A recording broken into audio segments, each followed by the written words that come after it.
Autoline Daily is brought to you by Siemens PLM Software, transforming the process of innovation. Here are today's top headlines. When it comes to the bailout, everyone's still waiting on word from the White House. Volkswagen is cornering the heavy truck market in Europe, and an up-close look at the new Ford Mustang. Up next, we'll be back with the news behind the headlines.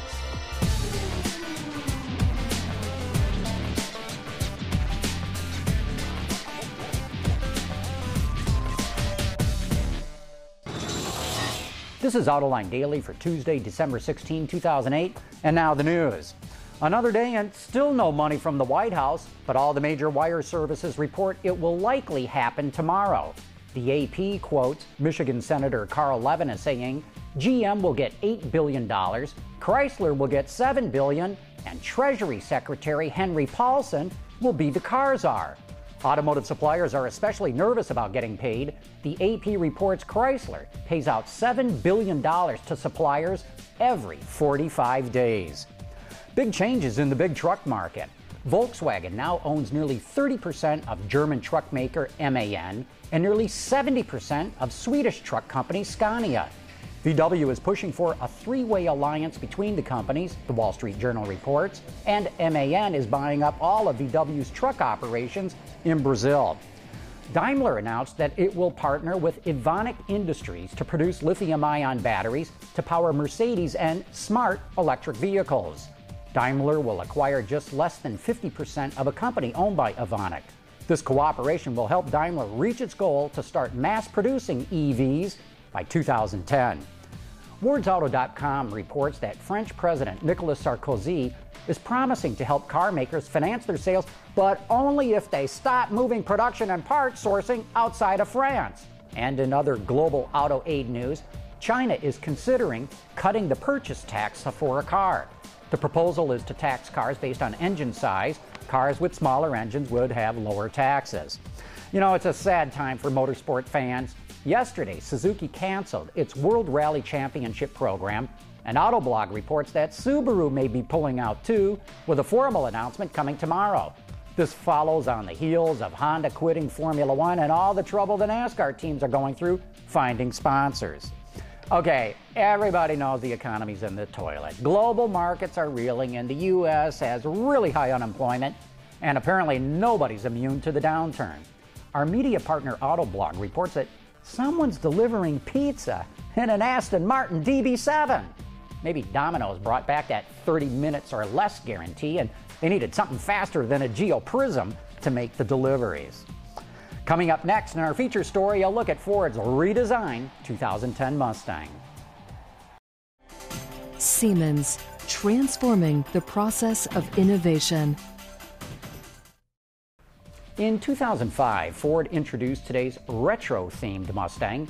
The old-school look and available 300-horsepower V8 helped make it become very popular. For 2010, Ford has substantially updated its all-American pony car. On the outside, the new model looks very similar to the current Mustang, but it's sharper and more aggressive. Bigger wheels are also available, up to 19 inches. Under the hood, the engines essentially carry over. There's a base 4-liter V6 and an optional 4.6-liter V8 that gains 15 horsepower and a little torque. To make driving more fun, V8-powered cars now have a sound tube that comes from the air intake. It pipes the engine's muscle car rumble right into the cabin. Overall, Ford made a lot of changes to the 2010 Mustang. Designers and engineers worked hard to build on the strengths of the current car, yet make the new one better than ever. 2010 Mustang has taken a great platform and making it modern and fresh and new. It's living to our DNA of fast, fun, and affordable. We want the car to look great, and it does. It looks new and fresh. We've refined the interior. We've added a bunch of features, so we've moved it into the future. And while doing that, we've still maintained the Mustang of it and the Mustangness of it, and we've done the one thing which is all about Mustang, and it's still a riot to drive. It's fun, it's quick, it makes great sound, and really what we're trying to do is make sure everyone who has one loves it and puts a smile on their face. Perhaps the most striking part of this redesign is the interior. It's light years ahead of any other Mustang in terms of quality. The familiar two-pod dashboard is now made out of a soft material, and it has a rich-looking texture. Other nice touches include a dual-zone climate control and Ford's sync system. Overall, the 2010 Mustang is much smoother and quieter on the road than the current car, but it's still a blast to drive. The new interior and added features make the car much more refined, but the similar styling and burly V8 means it has the same distinctive personality. You know, yesterday we launched a live webcast that some of you were able to watch, but it was only some of you because we ran into technical difficulties. Even though our practice runs ran flawless, you never know what's going to happen once you go live. But you can catch that webcast all about the Big 3 bailout at AutolineDetroit.tv, and we're going to be doing another live webcast very soon, so stay tuned. And that's it for today's top news in the global automotive industry. Thanks for watching. We'll see you tomorrow.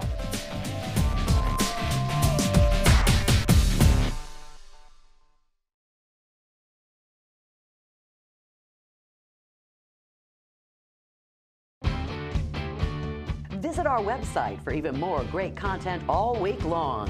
Autoline Extra, John's Journal, podcasts, and even more.